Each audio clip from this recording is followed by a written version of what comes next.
पर आपका बहुत बहुत स्वागत है। आज 9 मई सुबह की बड़ी खबरें लेकर आपके बीच हाजिर हैं। आज की बड़ी खबरों में जो सबसे बड़ी खबर निकल कर आ रही है वो है मजदूरों के पलायन और कामकाज को लेकर। इसी के साथ चीनी बीमारी को लेकर भी एक बड़ी अपडेट निकल कर आ रही है और साथ में ही ट्रेनों को लेकर भी एक बड़ी अपडेट है। इसी के साथ साथ 5-5 हजार रुपए देने का सरकार ने फिर ऐलान किया है और बोर्ड स्टूडेंट्स के लिए भी एक बहुत बड़ी अपडेट निकल कर आ रही है और साथ में ही सभी स्टूडेंट्स को जो गरीब परिवार के हैं उनको लैपटॉप देने की तैयारी सरकार कर रही है। और अगले 24 घंटे में मौसम का कैसा होगा मिजाज, खबरों में और भी है बहुत कुछ, इसलिए वीडियो को अंत तक जरूर देखें और अगर चैनल पर पहली बार आए हैं तो चैनल को सब्सक्राइब भी जरूर कर लें।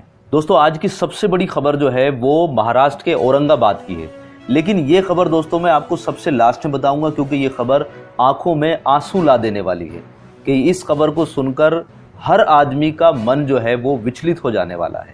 तो दोस्तों इस खबर को आप जरूर देखिएगा अंत में। दोस्तों यहाँ पर पहली खबर निकल कर आ रही है झारखंड से। झारखंड के मुख्यमंत्री हेमंत सोरेन ने ट्रेनों के अधिक चलाने की मांग उठाई। उन्होंने कहा कि जितनी ट्रेनें चल रही हैं वो संख्या में कम है और अधिक ट्रेनें चलनी चाहिए। मुख्यमंत्री हेमंत सोरेन ने कहा है कि राज्य सरकार लॉकडाउन में फंसे प्रवासी झारखंडियों को आश्वस्त करना चाहती है कि कुछ समय और लगेगा, लेकिन सभी को उनके घर अवश्य भेज दिया जाएगा। आपदा में सभी ने धीरज रखा है, थोड़ा और धीरज रखिएगा। झारखंड सरकार अन्य सरकारों से बात कर रही है और अधिक संख्या में ट्रेनों के परिचालन के लिए प्रयास कर रही है। यहीं पर दोस्तों अगली अपडेट जो निकल कर आ रही है वो छत्तीसगढ़ से निकल कर आ रही है। छत्तीसगढ़ में राज्य सरकार की अनुमति के बिना जो ट्रेनें जा रही थी उनको रोक दिया गया है। छत्तीसगढ़ के श्रमिकों को लेकर गुजरात से आने वाली स्पेशल ट्रेनों को रोक दिया गया है। यह ट्रेन नाडियाड से प्रदेश के 1156 श्रमिकों को लेकर शुक्रवार शाम बिलासपुर पहुंचने वाली थी। बताया जा रहा है कि राज्य सरकार से अनुमति नहीं मिलने के कारण ट्रेन को नाडियाड से ही गुरुवार शाम चलने नहीं दिया गया है। अब शुक्रवार को चलने वाली जो दूसरी ट्रेन है उसके भी टलने के पूरे आसार नजर आ रहे हैं। अब सरकार की ओर से इन ट्रेनों को परमिशन क्यों नहीं दी गई है इसकी पिक्चर अभी क्लियर नहीं हुई है। सरकार की तरफ से कोई भी आदेश नहीं आया है। यहीं पर दोस्तों अगली खबर निकल कर आ रही है हरियाणा से। मजदूरों की घर वापसी के बीच हीरो मोटर ने भी काम करना शुरू कर दिया। मारुति ने कर्मचारियों से काम पर लौटने के लिए कहा और हीरो मोटरसाइकिल ने भी अब काम करना शुरू कर दिया। उन्होंने भी मांग उठाई है कि सभी मजदूर जो है काम पर आ जाएं। जी हां दोस्तों, हरियाणा में लॉकडाउन फेज 3 का 5वां दिन है। लॉकडाउन में ढील के बाद प्रदेश में कामकाज धीरे धीरे शुरू होने लगा है। पूरी तरह काम पटड़ी पर लौटने में टाइम लगेगा। एक अच्छी खबर यह है कि गुड़गांव में मारुति के बाद अब दुपहिया वाहन हीरो मोटर ने वाहनों का निर्माण शुरू कर दिया है। इसी के साथ गुड़गांव और आसपास के क्षेत्रों में करीब 800 से अधिक औद्योगिक संस्थान ने लॉकडाउन के नियम का पालन करते हुए काम शुरू कर दिया है। वहीं मारुति कंपनी ने अपने कर्मचारियों को काम पर वापस लौटने को कहा है। उधर कोरोना के भय से अधिकांश कर्मचारी अपने घरों से वापस लौटने के इच्छुक नहीं हो रहे हैं। मजदूरों ने भी घरों से निकलने पर कोई भी रजामंदी नहीं दी है। हे गाइस, सबसे पहले आप सभी को हैप्पी मदर्स डे। इस मदर्स डे को और भी स्पेशल बनाइए हेलो ऐप के साथ और पार्टिसिपेट कीजिए सुपर मॉम चैलेंज में। बस पोस्ट कीजिए आपके सुपर मॉम का फोटो एमवी फीचर के जरिए और दिखाइए सारी दुनिया को कि आपकी माँ सुपर मॉम है। तो देर किस बात की, जाइए डाउनलोड कीजिए हेलो ऐप और शेयर करो अपनी feeling for your super mom with friends and family. इसी के बीच दोस्तों दिल्ली से एक बड़ी अपडेट निकल कर आ रही है कि निर्माण मजदूरों को दूसरे महीने भी 5-5 हजार रुपए सरकार देने के लिए तैयार हो गई है।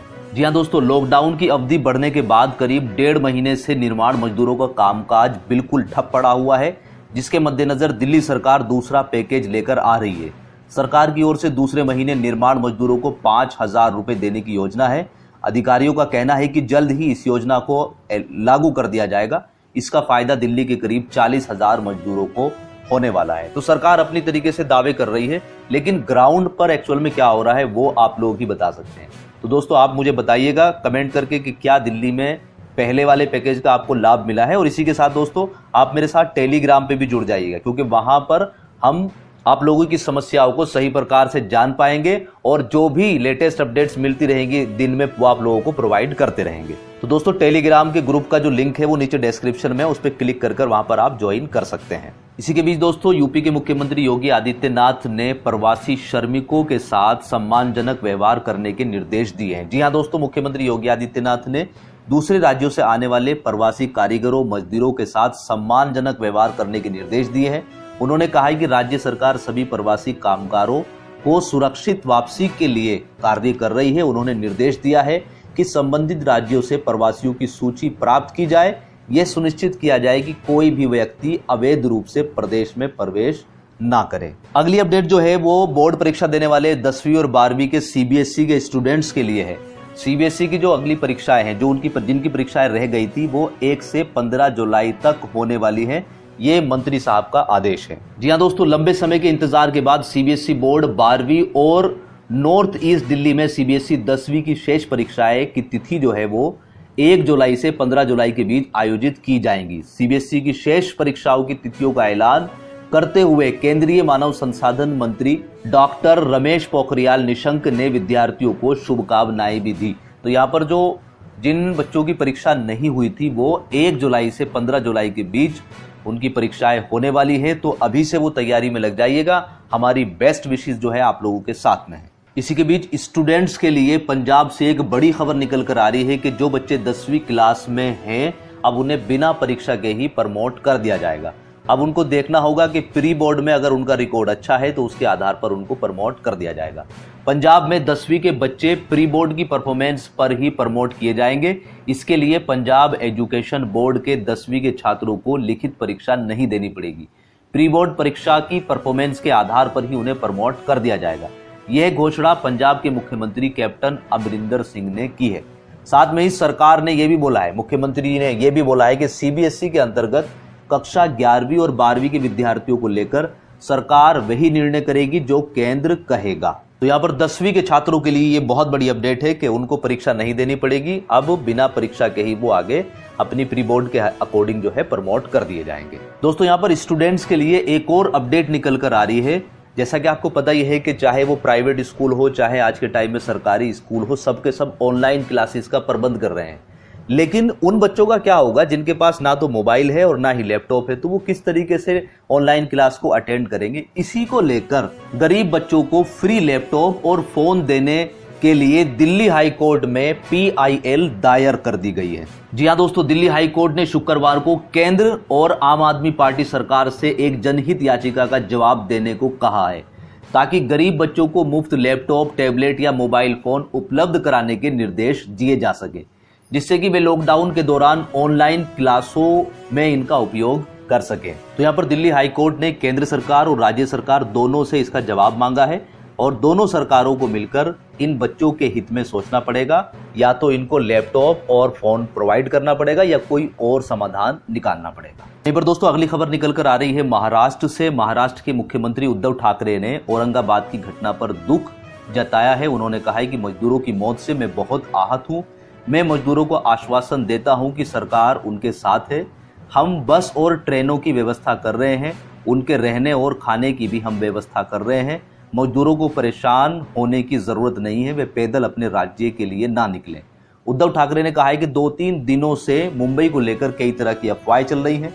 मुंबई में सेना लाने की बात एक अफवाह है, मुंबई में दुकानें बंद होने की बात भी एक अफवाह है। तो दोस्तों बात कर लेते हैं कि अगले 24 घंटे में मौसम का मिजाज कैसा होने वाला है। तो यहाँ पर मौसम विभाग के अनुसार अगले 24 घंटे के दौरान असम, मेघालय, अरुणाचल प्रदेश, नागालैंड, केरल, तटीय कर्नाटक और अंडमान व निकोबार द्वीप समूह में हल्की बारिश होने के साथ साथ कुछ स्थानों पर तेज बारिश होने का भी अनुमान लगाया जा रहा है। इसी के साथ आंतरिक कर्नाटक, आंतरिक तमिलनाडु, छत्तीसगढ़ के कुछ हिस्से, तटीय आंध्र प्रदेश, उत्तर पश्चिमी हिमालय, पश्चिमी बंगाल और सिक्किम में भी हल्की बारिश होने के आसार है, लेकिन कुछ जगह थोड़ी तेज बारिश भी हो सकती है। गुजरात और पश्चिमी राजस्थान के कुछ हिस्सों में लू का प्रकोप जारी रहने की संभावना है। दोस्तों अगली खबर जो है वो औरंगाबाद की है और ये खबर जो है वो दिल दहला देने वाली खबर है। जालना की एक सरिया फैक्ट्री 45 दिन पहले लॉकडाउन के चलते बंद हो गई। रोज कमाने खाने वाले मजदूरों को 2 वक्त की रोटी के भी लाले पड़ने लगे। ज्यादातर मजदूर यूपी, बिहार और मध्य प्रदेश के थे। कोई उनके पास जमा पूंजी कुछ नहीं थी। सामाजिक संगठनों और सरकार के भरोसे ही पेट भरने की मदद जो है वो 2 या 3 दिन में एक बार उनको नसीब हो रही थी। इस बीच एक खबर आई, पता लगा कि सरकार दूसरे राज्यों के मजदूरों को घर भेजने के लिए औरंगाबाद या भुसावल से कोई ट्रेन चलाने वाली है। जालना से औरंगाबाद की दूरी 50 किलोमीटर है।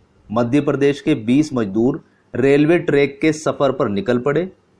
पास कुछ था उनके तो थी 150 रोटियां और एक टिफिन चटनी। मजदूरों ने सोचा कि घर पहुंच जाएंगे। गुरुवार को मिलकर 150 रोटियां बनाई, एक टिफिन में चटनी भरी ताकि सूखी रोटी मुंह से पेट तक का सफर आसानी से कर सके। कुछ देर बाद सब भुसावल के लिए निकल पड़े। सभी की उम्र 21 से 45 साल के बीच की थी। कुछ शहडोल के थे तो कुछ कटनी के। औरंगाबाद जिले के करमांड तक पहुंचे तो रात गहरी हो चली थी। सोचा खाना खाकर कुछ आराम कर लिया जाए। सज्जन सिंह इसी जत्थे में शामिल थे। वो बच गए। कहते हैं कि भूख लगी थी साहब, ट्रैक पर ही बैठकर खाना खाने लगे। हमें वो साफ और सुरक्षित लगा। खाना खत्म हुआ। कुछ चाहते थे कि सफर फिर से शुरू किया जाए, कुछ का दिल था कि थोड़ा आराम कर लिया जाए। सहमति आराम पर बनी। भूखे पेट को रोटी मिल गई थी, इसलिए पटरी का सिरहाना और गिट्टियां भी नहीं अखरी। सो गए। नींद खुली तो भयानक मंजर था। सज्जन सिंह का कहना था कि पहले तो लगा कि कोई बुरा सपना देख लिया है, लेकिन कुछ ही देर के बाद वो सपना हकीकत में बदल गया। 20 में से 4 जिंदा बचे, 16 लोगों की मौत हो गई है। डर को थोड़ा दूर किया। ट्रैक से कुछ दूर बने एक घर पहुंचे, मदद मांगी, उन्होंने पानी पिलाया, फिर पुलिस को जानकारी दी। आधे घंटे के बाद पुलिस आई और उन्होंने अपना काम शुरू किया। दोस्तों, ये एक ऐसी घटना थी जिसने पूरे हिंदुस्तान को गमज़दा कर दिया है। आज की वीडियो में इतना ही। Bye bye.